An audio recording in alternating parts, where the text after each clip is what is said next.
சிங்கம் புணரி அருகே பிரான்மலையில் சித்திரை திருவிழாவை முன்னிட்டு சிவாச்சாரியார்கள் வேத மந்திரம் முழங்க அன்னை குயிலமுத நாயகிக்கு திருக்கொடுங்குன்றநாதர் திருமாங்கல்யம் சூட்டும் திருக்கல்யாண வைபவம் நடைபெற்றது.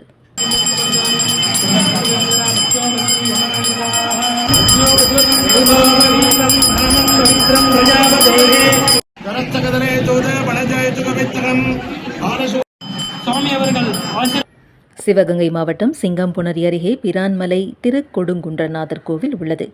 ஆகாயம், மத்திபம், பாதாளம் என்ற 3 நிலைகளில் சிவபெருமான் காட்சியளிக்கிறார். பிரான்மலை திருக்கொடுங்குன்றநாதர் கோவில் சித்திரை திருவிழா கடந்த மே 1 கொடியேற்றத்துடன் தொடங்கியது.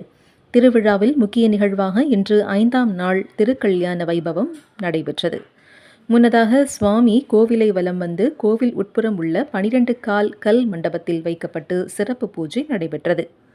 அங்கு அன்னை குயிலமுத நாயகி தவக்கோலமிட்டு இறைவனை நோக்கி தவம் இருந்தார்.